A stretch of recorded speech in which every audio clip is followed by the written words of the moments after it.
여러분, 요즘 미국 시장이든 한국 시장이든 사실 변하는 게 별로 없잖아요. 오히려 시장의 지표를 보면 전부 나빠지는 지표만 나와요. 그런데도 미국 시장, 주식시장이 쭉쭉쭉쭉 올라가고요. 게다가 10월에 이게 단기간에 주가가 폭등한 것은요, 역대 최대라고 이야기할 정도로 올라갑니다.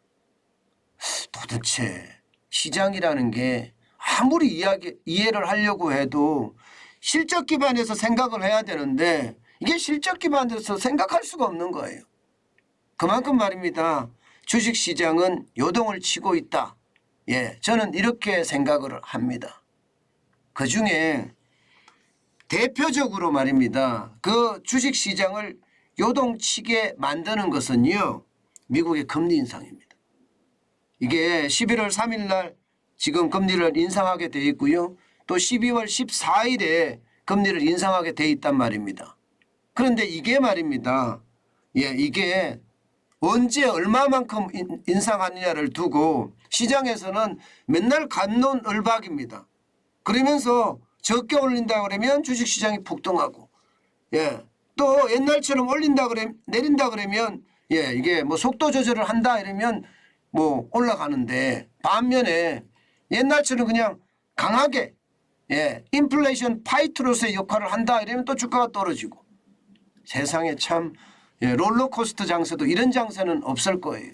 이번에는 여러분 시장에서 어떤 이야기가 나도느냐, 이렇게 나옵니다. 12월 FOMC에서는요 자이언트 스텝, 그러니까 0.75% 인상하는 겁니다. 뭐 11월에는 0.75% 인상하는 건 기정사실화되어 있고요. 12월에도 자이언트 스텝을 단행한다, 이렇게 인상할 수 있는 확률이 높아졌어요. 또 시카고 상품거래소 패드워치에서 보면 46.6%까지 높아졌습니다. 46.6%. 그러니까 12월에도 0.75% 인상을 한다, 이렇게 시장에는 메시지가 전달이 됐다는 거죠. 그러니 시장이 어떻게 될까요? 당연히 움직이겠죠. 당연히 움직입니다. 그런데 진짜 웃긴 거는 보세요.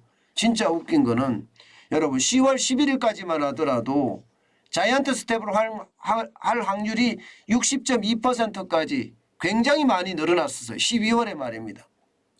그러니까 주가가 쭉쭉쭉쭉 빠졌잖아요. 10월 초에 주가가 얼마나 많이 빠졌어요. 그죠? 많이 빠졌습니다. 그러다가 10월 20일경 이게 자이언트 스텝 확률은 더 줄었어. 이제는 빅 스텝 0.5%를 인상할 거야. 51.8%가 됐잖아요. 그러니까 10월 20일부터 시작을 해서 주가가 오르기 시작하는데 인정사정 없이 올랐습니다. 인정사정 없이. 다우산업지수가 28,000대까지 떨어졌던 것이 33,000대를 바라볼 정도로 엄청나게 올랐단 말입니다. 아마 역사상 그렇게 올라간 적이 없을 겁니다. 제가 늘 말씀을 드리지만 시장의 불안감이 크다는 거예요. 게다가 지금은 다시 말입니다. 지금은 다시 자이언트 스텝 하겠다는 거예요. 31일 기준입니다. 46.6%가 올라갔고요. 빅스텝은 45.3%로 줄었어요. 그러니까 시장은 또 요동치는 거예요. 시장은. 오늘 나스닥 종합은 1.03% 144.3포인트가 빠졌고요. 988.15를 기록했습니다. 결국 11,000이 또 깨졌죠. 11,000이 깨졌습니다. 또한 말입니다. S&P 500 지수도 이게 29.08포인트가 빠져서 0.75% 빠졌습니다. 그래서 3,871.98을 기록했습니다. 다우산업지수는 좀 덜 빠졌어요. 0.39%밖에 빠지지 않았습니다. 128.85. 그래서요 32,732.95를 기록하고 있습니다.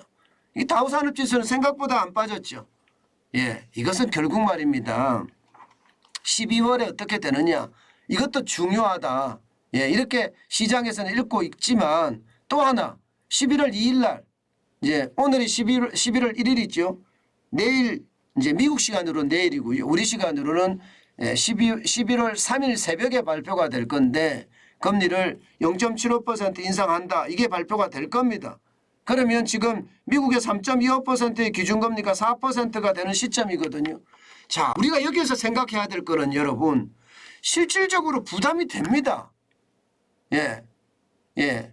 미국의 기준금리가 4%가 되면요. 지금 주택의 어떤 대출금리가 7.3%거든요. 여기에 0.75%까지 올라간다고 쳤을 때 미국의 주택담보대출금리가 8%가 넘어설 가능성 굉장히 높습니다. 예, 당장 높을 거예요. 근데 게다가 12월까지 올리면 8%가 아니라 주택담보대출금리가 10%가 될 가능성도 큽니다. 그러면 미국도 마찬가지 금리에 대한 부담이 있겠죠. 금리에 부담이 있으면 경기 침체 당연히 옵니다. 그런데도 불구하고 시장에서는요 우습게 보는 거죠. 우습게. 시장의 지표들이 나아지는 지표들이 자꾸 보이니까 가게들이 지금 소비할 여력이 더 있다 이런 보고서도 나오거든요. 그러니까 연착륙이 가능하니까 지금 금리 더 올리겠다. 금리 올려서 물가는 어떻게든 잡겠다. 뭐 이런 생각을 한다는 겁니다. 그렇지만 여러분 이렇게 되면 소비 저는 위축된다고 보고요. 소비가 위축되면 기업의 실적들이 저는 빠진다고 봐요. 예. 금융회사들의 실적은 올라갈 수가 있겠죠. 반면에 제조가 올라갈까요? 유통이 올라갈까요? 예. 여기다가 기술주들이 계속 상승할 수 있을까요? 예. 결국은요 저는 실적 장세, 실적이 굉장히 중요한 요소라고 저는 생각을 합니다. 그렇기 때문에 시장에 대한 투자 늘 조심하셔야 됩니다. 요즘은요 작은 소문 하나가 예, 주식시장을 완전히 띄운다 이런 생각까지 들거든요. 그렇기 때문에 늘 여러분 예, 이 조심이라는 단어를 입에 달고 살아야 됩니다. 그렇지 않고 마구마구 투자하다가는요 오히려 낭패를 당할 수도 있습니다. 어떤 분들은요 미국 시장에서 애플을 사신 분들도 있어요. 애플은 주가가 계속 올라가고 있거든요. 애플은. 그러더니 여러분 그분이 그런 이야기 하시더라고요. 야, 이 정도면 많이 올라갔다 하면서 그냥 다 팔아치우더라고요. 그리고 또 내려가면 사겠다는 거예요. 또 내려가면 사겠다. 안 그래도 뭐 금리도 좋고 예, 환율도 좋고 하니까 올라가면 올라가는 대로 예, 10% 15% 먹으니까 먹고 그냥 바로 팔아치우고 그리고 나서 또 준비하더라고요.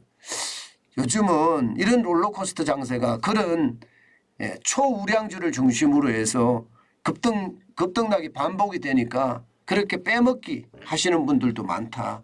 이런 얘기 저는 많이 듣고 있습니다. 늘 조심하셔야 됩니다. 우리 같은 초보자는요. 시장에 함부로 접근할 때가 아니라는 거 다시 한번 말씀드립니다.